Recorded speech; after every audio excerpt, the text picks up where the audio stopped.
Assalamualaikum warahmatullahi wabarakatuh. Halo teman-teman, apa kabar semuanya? Alhamdulillah, kita berjumpa kembali untuk melaksanakan kegiatan pembelajaran seperti biasa. Sebelum dimulai, kita sebaiknya baca doa dulu yuk. Bismillahirrohmanirrohim. Oke teman-teman, kita akan melanjutkan materi minggu sebelumnya. Materi kali ini adalah upaya mempertahankan kemerdekaan Indonesia melalui jalur diplomasi. Nah teman-teman, tahukah kamu para pahlawan juga bersatu dan bekerja sama melalui cara diplomasi dengan tujuan untuk mendapatkan pengakuan kedaulatan kemerdekaan bangsa kita. Upaya mempertahankan kemerdekaan Indonesia tidak hanya dilakukan melalui pertempuran, namun juga dilakukan melalui jalur diplomasi, perjanjian, dan perundingan, seperti Perjanjian Linggarjati, Perjanjian Renville, Perjanjian Rumrayyan, dan Konferensi Meja Bundar.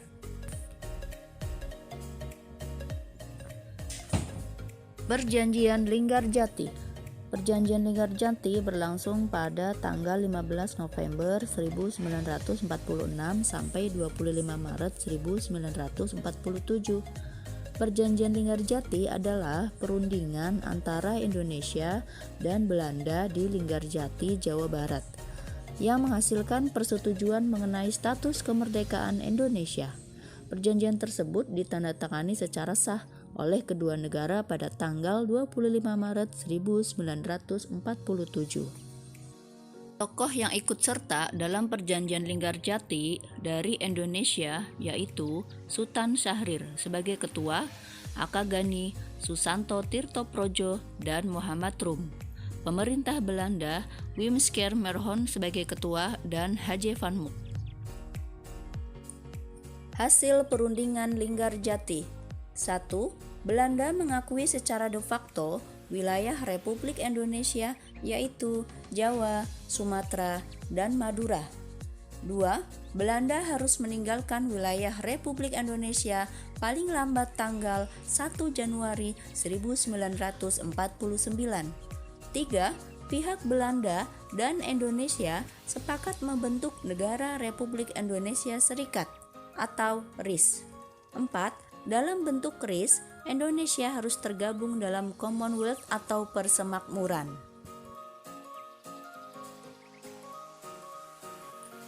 Perjanjian Renville. Perjanjian Renville berlangsung pada tanggal 8 Desember 1947 sampai 17 Januari 1948 yang bertempat di atas kapal perang Amerika Serikat USS Renville yang berlabuh di Pelabuhan Tanjung Priuk, Jakarta.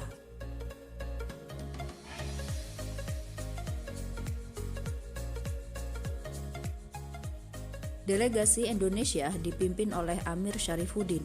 Delegasi Belanda dipimpin oleh Abdul Qadir Widjojoatmojo. Hasil perundingan Renville. 1. Belanda hanya mengakui Jawa Tengah, Yogyakarta, dan Sumatera sebagai bagian wilayah Republik Indonesia. 2. Disetujuinya sebuah garis yang memisahkan wilayah Indonesia dan daerah pendudukan Belanda. 3.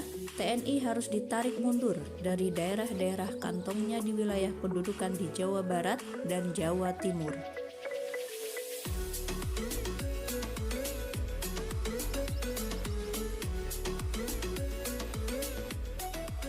Perjanjian Rumrayyan berlangsung pada tanggal 14 April 1949 sampai 7 Mei 1949 yang bertempat di Hotel Des Indes, Jakarta.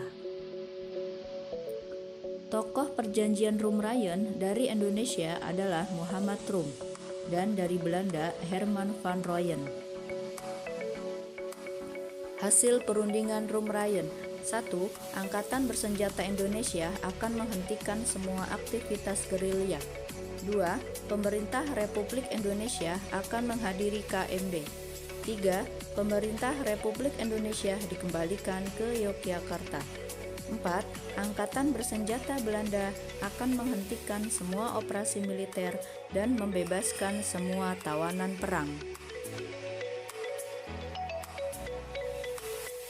Konferensi Meja Bundar.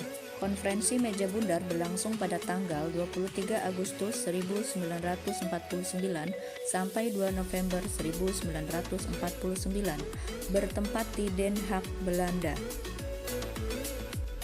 Tokoh dalam Konferensi Meja Bundar Indonesia Muhammad Hatta, Belanda Van Maarseveen. Hasil Konferensi Meja Bundar. 1. Belanda mengakui Republik Indonesia Serikat sebagai negara merdeka dan berdaulat. 2. Status Irian Barat diselesaikan dalam waktu setahun sesudah pengakuan kedaulatan. 3. Akan dibentuk Uni Indonesia Belanda. 4. Republik Indonesia Serikat mengembalikan hak milik Belanda dan memberikan hak konsesi dan izin baru untuk perusahaan-perusahaan Belanda. 5. Pengambil alihan utang Hindia Belanda oleh Republik Indonesia Serikat. Alhamdulillah, kita sudah bersama-sama menyelesaikan materi pembelajaran untuk kali ini. Sebagai penutup, mari kita baca doa bersama-sama. Alhamdulillahirabbil alamin. Semoga teman-teman bisa memahami materinya dengan baik ya. Wabillahi taufiq wal hidayah. Wassalamualaikum warahmatullahi wabarakatuh. Terima kasih dan sampai jumpa.